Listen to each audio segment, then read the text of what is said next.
안녕하세요. 핸드폰 유튜버 세자아마입니다. 최근 신제품들이 출시하면서 통신사를 그대로 계약하는 기기 변경 가입자들의 보조금은 줄어들고 통신사를 이동하는 번호 이동 가입자의 보조금만 증가하고 있는 점 알고 계신가요? 특히나 SK통신사와 LG통신사는 통신사를 SK로 이동하시는 분들이나 LG로 이동하시는 분들에게는 높은 보조금을 제공하지만 기기 변경 가입자의 경우에는 보조금이 매우 낮을 뿐더러 심지어 단말기 배정도 너무 지연되고 안 되고 있는 이런 상황들이 지금 많이 나타나고 있습니다. 물론 항상 그런 건 아니겠지만 지금처럼 기기 변경 시장이 안 좋을 때는 소비자분들이 안 좋다는 이유로 혜택을 안 받을 수는 없잖아요.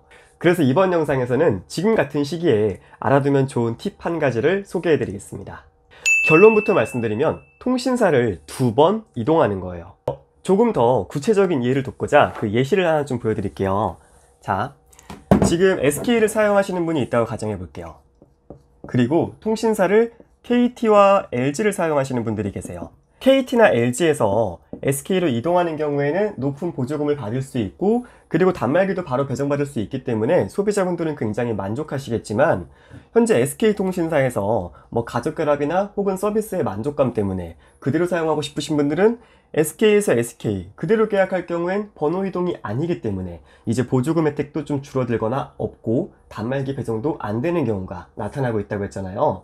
이럴 때는 그냥 간단하게 SK에서 잠시 다른 통신사로 이동했다가 다시 여기서 SK로 이동하면 됩니다. 자, 그런데 이 개념 굉장히 간단한 개념이지만 그럼에도 지금까지 많은 소비자분들이 활용하지 않던 방법이었죠. 왜냐하면 이 방법에는 소비자분들 입장에서는 소비자분들만의 오해가 있고 그리고 판매자분들도 이 과정에서 약간의 오해가 있으신 분들이 좀 많거든요. 그 오해들을 좀 풀어드릴게요. 자, 첫 번째, 새 핸드폰을 가입할 경우 요금제나 통신사를 6개월 동안 유지해야 된다. 이거 알고 계시죠? 그리고 두 번째는 새 핸드폰을 가입했을 경우에는 약정이 가입되어 있으니까 다시 통신사를 이동하려면 이거에 대한 위약금을 내야 되지 않냐. 이 또한 맞습니다. 하지만 제가 말씀드리는 방법은 새 핸드폰을 가입하지 않으면 되고요. 그리고 약정을 가입하지 않으면 됩니다. 이게 무슨 말이냐 하면 SK통신사에서 예를 들어 잠시 이동하는 통신사 알뜰이라고 할게요. 알뜰 통신사로 잠시 이동할 때 새 핸드폰을 구매하시는 게 아니라 사용하시던 스마트폰을 그대로 유심만 구매해서 알뜰 통신사로 이동하는 거예요. 당연히 약정도 가입을 안 하시겠죠? 그 상태에서 다시 SK통신사로 이동하시면 됩니다. 이동하는 기간이 개통하고 바로 개통할 수 있는 건 아니고요. 알뜰 통신사로 핸드폰을 개통한 다음 16일 이 경과하면은 다시 SK로 돌아올 수 있는데요. 정확히는 14일 뒤에 이동할 수 있지만 그래도 이제 16일로 알고 계시는 게 편하시고요. 그리고 다음으로 판매자분들이 하고 계신 오해.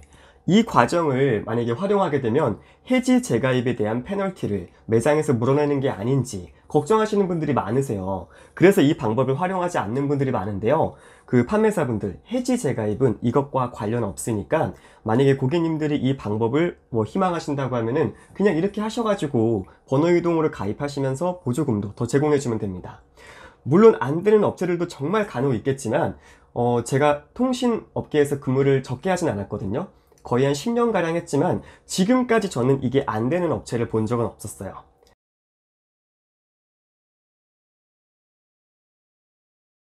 자, 그런데 판매자분들도 소비자분들도 여기서 포인트 한 가지가 있는데요. 잠시 이동하는 통신사는 알뜰 통신사로 이동하셔야 됩니다. 왜냐하면 잠시 이동하는 통신사를 메이저 통신사인 LG나 KT로 이동할 경우에는 그 판매처에서 피해를 볼 수가 있어요. 그렇기 때문에 잠시 이동하는 통신사는 알뜰 통신사로 이동하시고요. 알뜰 통신사를 가입하시는 방법은 그냥 네이버에 알뜰폰을 검색하시거나 가까운 편의점에 가셔가지고 그 편의점에서 판매하는 알뜰폰 유심을 신청해서 가입하시면 됩니다. 그런데 그렇다고 모두가 이 방법이 해당되고 이 방법으로 유리하게 핸드폰을 바꿀 수 있는 건 아니겠죠? 이제 몇 가지 유의해야 될 사항이 있습니다.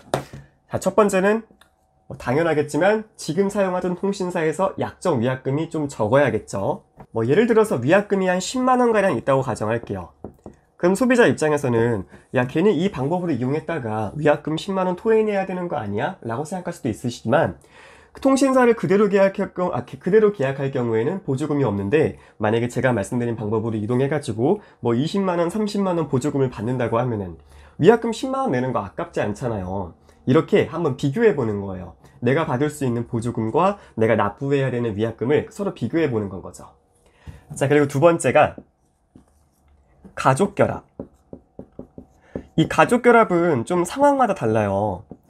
대표적으로 그 가족결합 중에서 주의하셔야 되는 분들이 SK에서 가입연수 뭐 30년 채워가지고 요금 할인 받는 분들, 이 경우에는 방금 제가 말씀드린 이 방식을 이용하게 될 경우 가입연수가 초기화되기 때문에 결합 할인 금액이 줄어들 수 있습니다.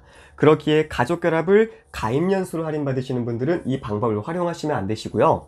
두 번째, 가족결합인데 대표자인 경우, KT의 경우에는 크게 상관이 없어요. 하지만 LG통신사와 SK통신사는 가족결합의 대표자가 이 방법을 활용할 경우에는 결합이 해지가 될 수 있거든요. 물론 그 또한 방법은 있어요. 그 대표자를 다른 분으로 명의를 변경하시면 되는데 번거롭잖아요. 그러니까 이제 그 번거로운 거랑 내가 얻어볼 수 있는 그 보조금의 금액이랑 한번 비교해 보시고 그냥 선택하시면 좋겠네요. 자, 그리고 끝으로 재결합이 불가능한 상품이 있습니다. 이것 같은 경우에는 뭐 SK랑 KT는 거의 없는데 LG통신사가 좀 많아요. 그 위처럼 통신사를 이동했다가 다시 결합할 경우에 아무리 가족 구성원이라 할지라도 다시 결합할 수 없는 상품들이 있습니다. 그렇기에 이 세 가지를 꼭 체크하시고, 이 마지막 거 재결합 체크하는 거는 그 114 고객센터에 전화하셔가지고 지금 우리 가족 결합 상품에 구성원을 추가하려고 하는데 추가할 수 있는지 확인하시고, 추가할 수 있다면 그때 가서 통신사를 이동했다가 다시 돌아오시면 됩니다. 잠깐만. 자, 여기까지입니다. 이번 영상 도움되시는 고객님들 많았으면 좋겠고요. 혹시라도 제가 좀 설명이 부족해서 어려웠거나 좀 이해가 안 되는 부분들이 있었으면, 궁금하신 부분이 있었으면 댓글에 편하게 질문 남겨주세요. 그럼 제가 답변 가능할 때 최대한 정확하게 도와드리겠습니다.